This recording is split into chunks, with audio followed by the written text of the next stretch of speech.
जय श्रीराम. आज श्रीरामचरितमानस भाग 123.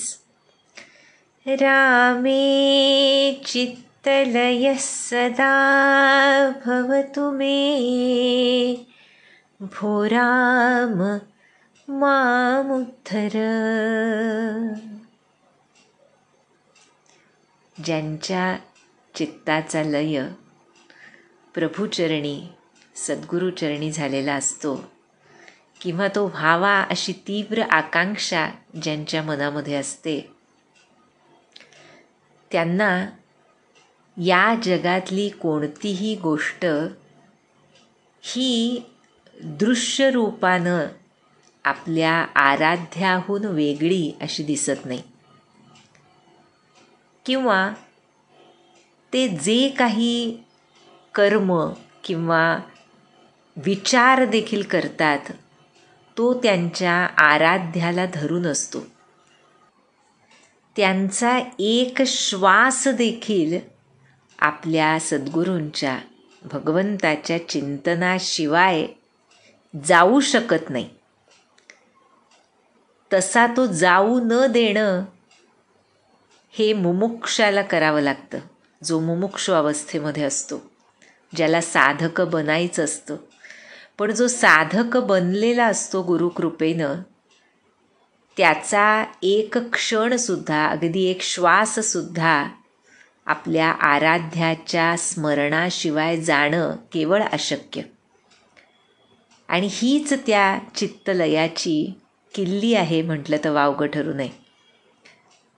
आणि त्यामुळे त्याला आपल्या आराध्यासाठी, आपल्या परमप्रिय सद्गुरूंसाठी काय करू आणि काय नको असं होऊन जातं. प्रत्यक्ष भगवंतांचं, प्रभू श्रीरामचंद्रांचं आणि भगवती माता सीता यांचा विवाह आहे.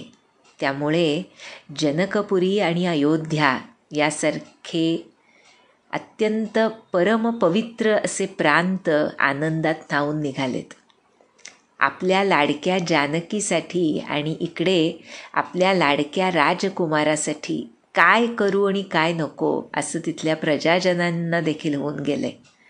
त्यामुळे राजदरबारातल्यांची काय कथा आपण बघतोय की तुलसीदास वर्णन करतायत कसे राजा दशरथ हर्षभरित झालेत आपल्या रामाचा प्रताप ऐकून. आणि त्याहून अधिक त्यानं अत्यंत पवित्र अशा कुलातली सीता तिच्यासाठी धनुष्यभंग करून तिचं वरण केलं आहे हे कळल्यानंतर अत्यंत आनंदात आहेत.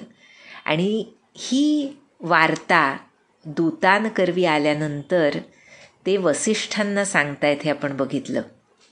गुरु वसिष्ठ आणि गुरु वसिष्ठांना सांगितल्यानंतर त्यांची प्रतिक्रिया काय होते ते आज तुलसीदास सुरुवातीला सांगतायत.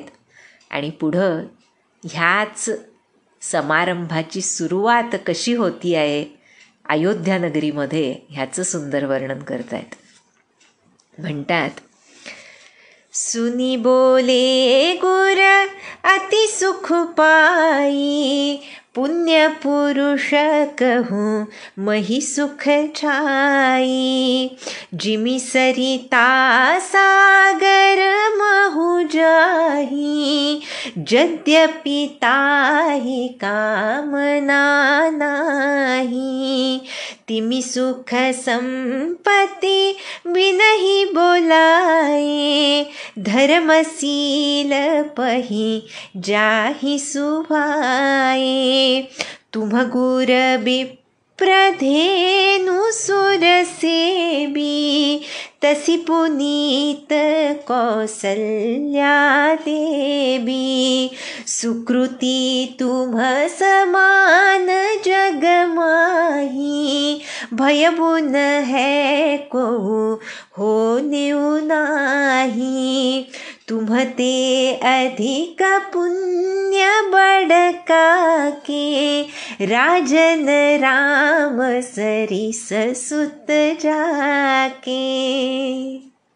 काय आनंद झालाय पहा मुनी वसिष्ठांना आपल्या परमप्रिय शिष्याबद्दल. राम हे अलौकिकात जे त्यांचा आराध्य आहे ते लौकिकामध्ये त्यांचा परमप्रिय शिष्य आहे.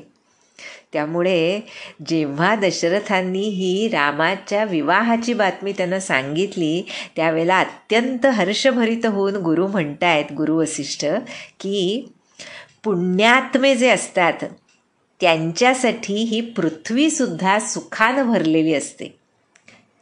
जरी समुद्राला नद्यांची अपेक्षा नसते तरीसुद्धा नद्या समुद्राला भेटण्यास जातात. बरं का, किती सुंदर उपमा दिली आहे पहा तुलसीदासांनी, की त्यांना अपेक्षा नसते सुखाची. पुण्यात्मे तेव्हाच बनू शकतात जेव्हा त्यांना स्वसुख वांछा नसते. आणि अशा पुण्यात्म्यांसाठी पृथ्वी ही सुखमयच असते, कारण त्यांना कशाची आशा नसते. पण त्यांना कशाची आशा नसते म्हणूनच म्हणतायत की जशी समुद्राला नद्यांची अपेक्षा नसते पण नद्याच समुद्राला भेटायला जातात, त्याप्रमाणे सुख आणि संपत्ती न बोलावताच अगदी सहजपणे अशा धर्मात्म्या पुरुषांजवळ जातात.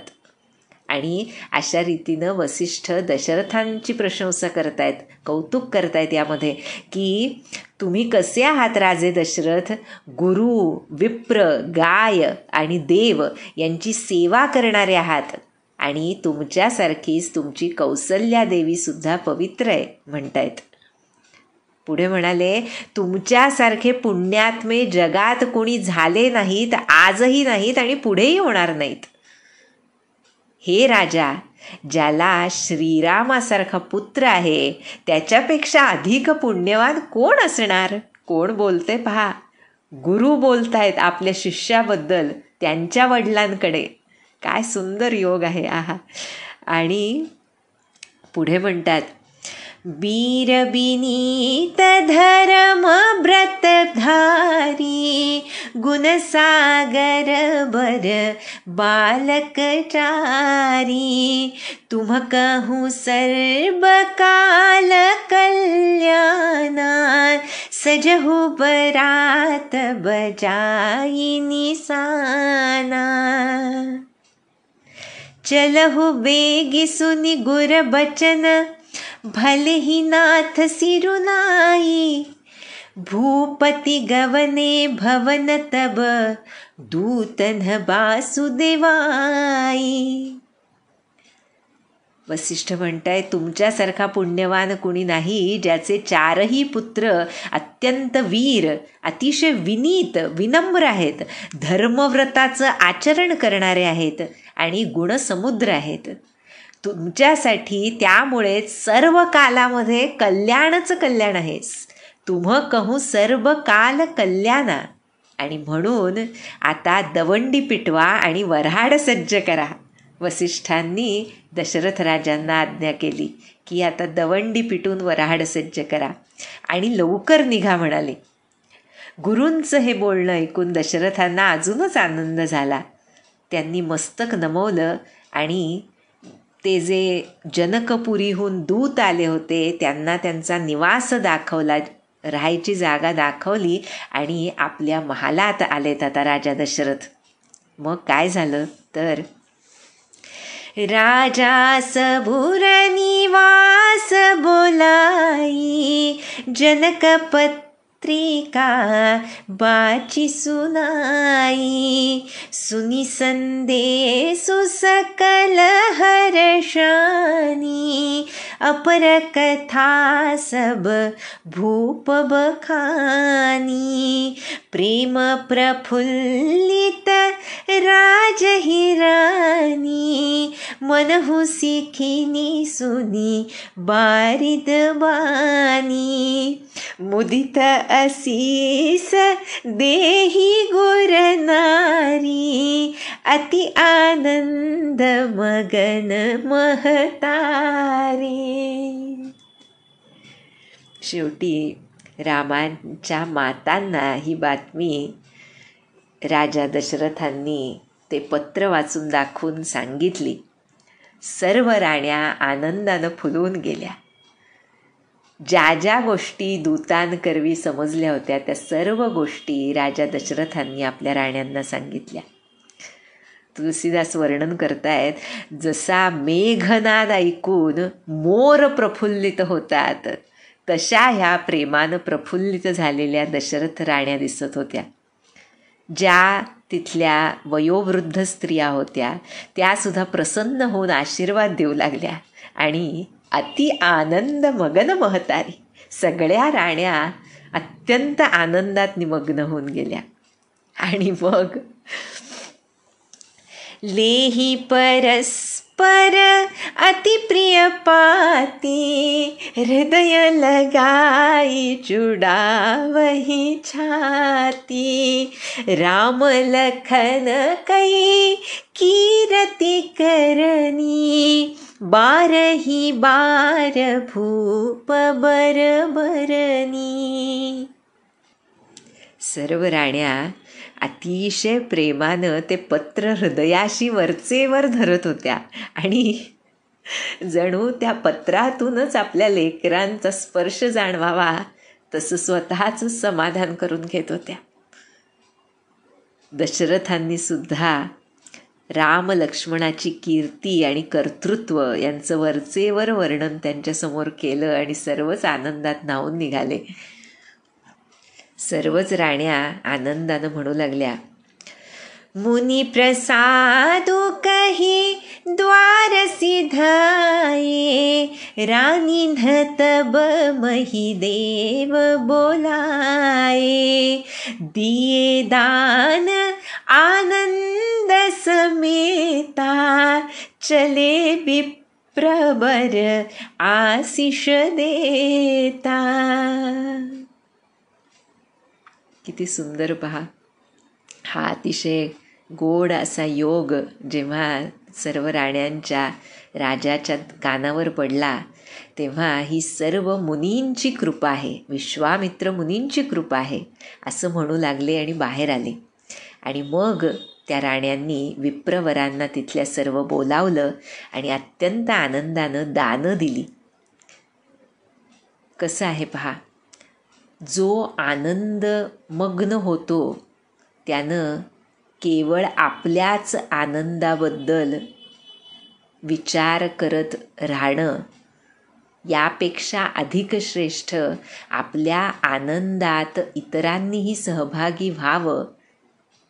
जे असे लोक आहेत ज्यांना काही दिल्यानं त्यांच्या आनंदात भर पडू शकते किंवा त्यांना अजून काही सोयी सुविधा होऊ शकतात, अशा लोकांना जर ते दान म्हणून दिलं, आपलं म्हणून नव्हे, पण जो आनंद भगवंतांनी आमच्या पदरात टाकलाय तो आनंद या सर्व विप्रवरांच्या आशीर्वादानं आम्हाला लाभलाय हे भान त्या अत्युच्च आनंदाच्या क्षणीसुद्धा या राजदरबारामध्ये जिवंत आहे.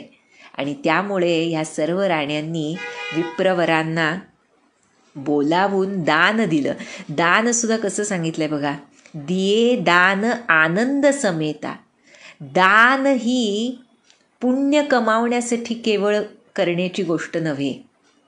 दिये दान आनंद समेत, जेव्हा कोणत्याही परतफेडीच्या अपेक्षेशिवाय दिलं जातं त्याला खरं दान म्हणतात. आमचे महाराज तर म्हणतात, ज्याची आठवण राहत नाही ते दान. मी दिलंय ही आठवण देखील न राहावी त्याला दान म्हणतात. त्यामुळे या वचनामध्येच हे अध्यार्थ आहे की आनंदानं दिलेलं त्याचं मी दिलं हे स्मरण राहत नाही, कारण त्या आनंदातून सहज दिलं गेलेलं असतं. आनंद तेव्हाच खरा असतो जेव्हा तो वाटला जातो.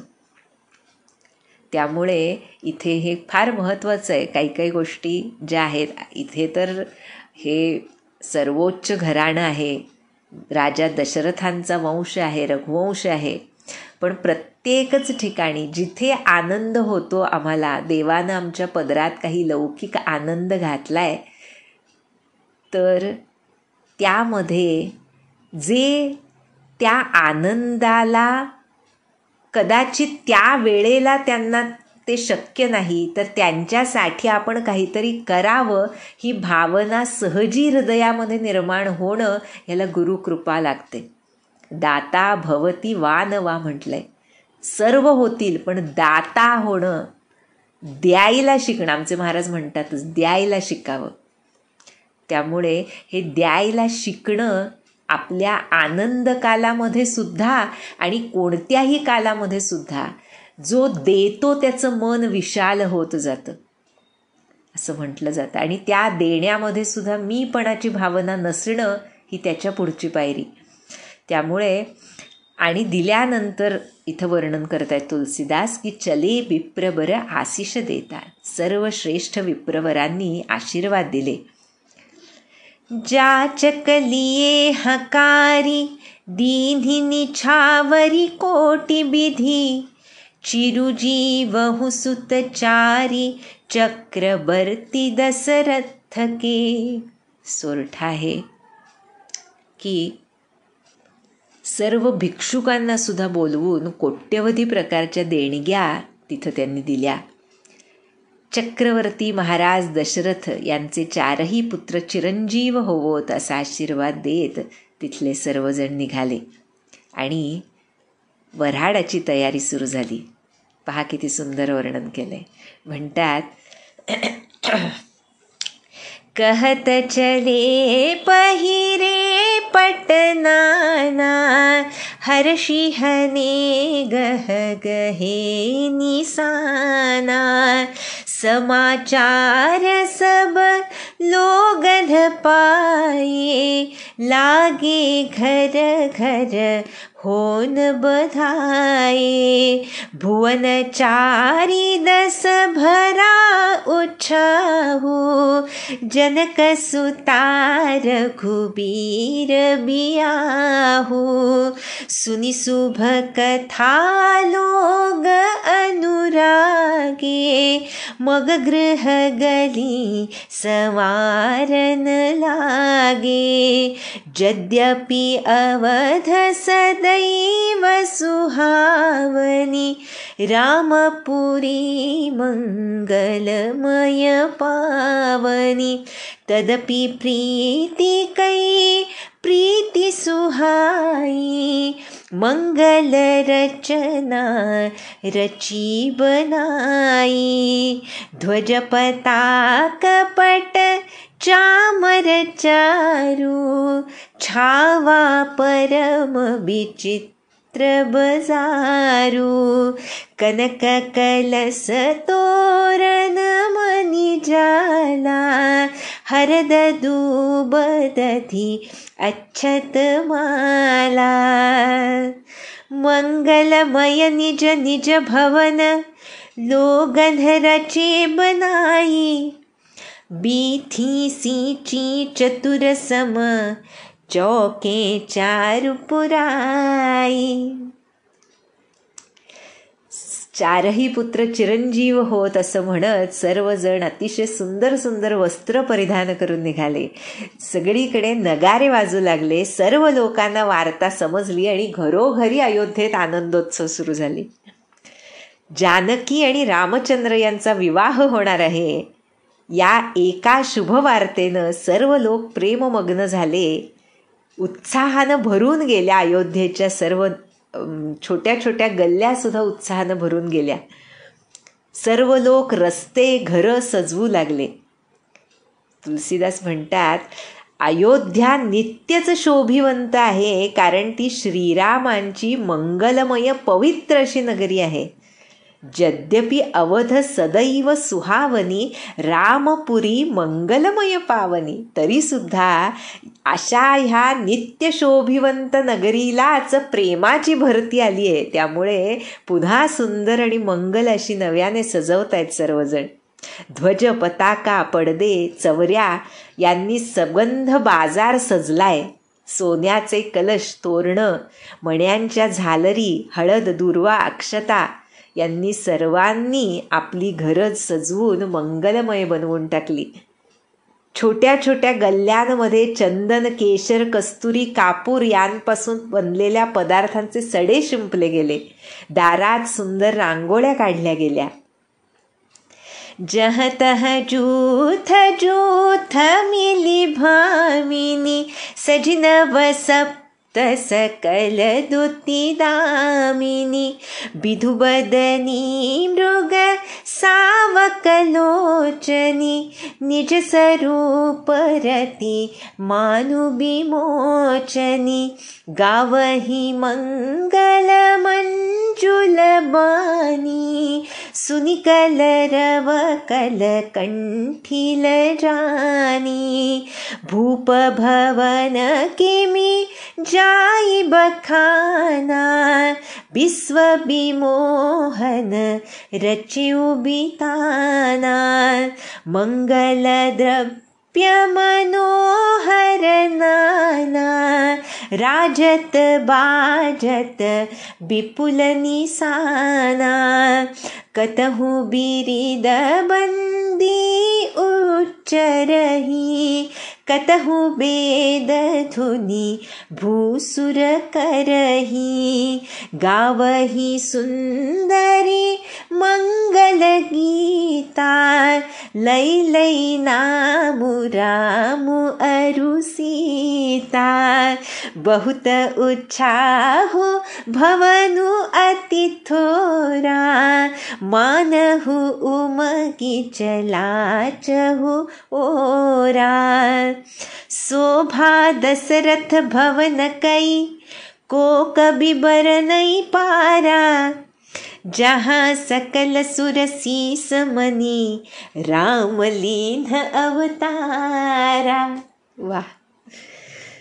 म्हणतात अत्यंत उज्ज्वल कांतीच्या सुंदर मृगनयनी, जणू कामदेवाच्या पत्नीचा अभिमान नष्ट करणाऱ्या अशा सुवासिनी स्त्रिया सर्व शृंगार करून जिकडे तिकडे जमल्या आणि अतिशय सुंदर वाणीनं मनोहर गीत गाऊ लागल्या. तो स्वर ऐकून कोकिळा सुद्धा लाजेल असं ते गायन होतं. विश्वाला मोहून टाकणारा मंडप जो बनवला होता त्या राजमहालाचं वर्णन काय करावं. अनेक प्रकारचे मंगलमय पदार्थ तिथं होते, नगारे वाजत होते, कुठे भाट स्तुतिपाठ करत होते, कुठे विप्र वेदघोष करत होते आणि सुंदर सुंदर स्त्रिया लैलै नामु रामु अरु सीता, श्रीराम आणि सीता यांच्या नावानं विविध प्रकारची मंगल गीत गात होत्या. त्यांचा उत्साह इतका मोठा होता की त्या मानानं तो दशरथांचा एवढा मोठा महाल सुद्धा छोटा वाटत होता. सगळीकडे ओसंडून आनंद वाहत होता. अशा ह्या दशरथांच्या महालाची शोभा तुलसीदास म्हणतात कोण बरं वर्णन करू शकेल. कारण काय, ह्या सगळ्या गोष्टींनी नव्हे तर जिथं देवाधिदेव सकल सुरसीस मनी, सर्व देवांचे शीशमणी असे भगवान रामचंद्र त्यांनी अवतार घेतलाय, अशा त्या महालाची शोभा काय म्हणून वर्णन करावी. आणि मग पुढे आता वऱ्हाडाच्या तयारीसाठी धाकट्या भावंडांनी तयारी केली पाहिजे ना. त्यामुळे भूप भरत पुनि लिए बोलाई, हय गय स्यंदन साजहु जाई, चलहु बेगी रघुबीर बराता, सुनत पुलक पुरे दो भ्राता, भरत सकल साहनी बोलाए, आय सुदीन मुदित उठी धाये, रुचि रुचि जीन तुरगति धसाजिए, बरन बरन बर बाजी बिराजे. दशरथ राजांनी भरताला बोलवून घेतलं आणि काय म्हणाले की घोडे, हत्ती आणि सर्व रथ लवकर सज्ज करा, आपल्याला श्रीरामांच्या वऱ्हाडासोबत जायचंय. हे ऐकताच दोन्ही भ्राता भरत आणि शत्रुघ्न आनंदानं मोहरून गेले. आणि मग भरतानं काय केलं, ह्या सर्व घोड्यांच्या पागा, हत्ती, त्यांचे प्रमुख जे होते त्यांना बोलावलं आणि त्या सर्व हत्ती आणि घोड्यांना सजवण्याची आज्ञा केली. ते प्रमुखसुद्धा या आनंद वार्तेनं प्रसन्न होऊन धावत गेले कामासाठी. योग्य तऱ्हेनं विविध प्रकारचं सुंदर जीन घालून घोडे सजवले. असे ते उत्तम रंगीबेरंगी घोडे शोभून दिसत होते मोठे. कसे होते ते घोडे ह्याचं वर्णन तुलसीदास करतायत आता. म्हणाले, सुभग सकल सुठी चंचल करनी, अय इव जरत धरत पग धरनी, नाना जातीन जाही बखाने, निदरी पवनु जनु चहत उडाने, तिन्ह सब छयल भये असवारा, भरत सरी सबय राजकुमारा, सब सुंदर सब भूषण धारी, करसर चाप तून कटी भारी, छरे छबीले छयल सब सूर सुजानन बीना, जुगपद चर असवार प्रती, जे असी कला प्रवीणा. अतिशय सुंदर वेगवान असे हे घोडे आहेत. तुलसीदास वर्णन करतायत कसे ते जमिनीवर पाय टाकत होते, म्हणजे त्याची चपलता वर्णन करतायत की जणू धगधगत्या लोखंडावर पाय टाकत असावेत. याचा अर्थ हा की जमिनीला पाय टेकतो न टेकतो तोवर उचलायचे, इतकं चापल्य या घोड्यांमध्ये होतं. अनेक जातींचे घोडे होते, जणू हवेला मागं टाकावेत तसे ते पळायचे. या सर्व घोड्यांवर भरताचे जे समवयस्क राजकुमार होते, तिथले देखणे राजकुमार, ते सर्व बसले. विविध आभूषणं त्यांनी घातली होती. हातांमध्ये बाण आणि धनुष्य होतं. कमरेला भाते बांधलेले होते. असे हे देखणे शूरवीर नवयुवक तिथे त्या घोड्यांवर बसले होते. प्रत्येक घोडेस्वाराबरोबर 2 पायदळाचे शिपाई होते, जे तलवारबाज होते. अशी कला प्रवीणा. बरं का, अगदी ज्याला आपण म्हणतो न्यूॲन्सेस टिपलेत तुलसीदासांनी, छोटे छोटे नजरेसमोर बघूनच लिहिलंय असं वाटतंय.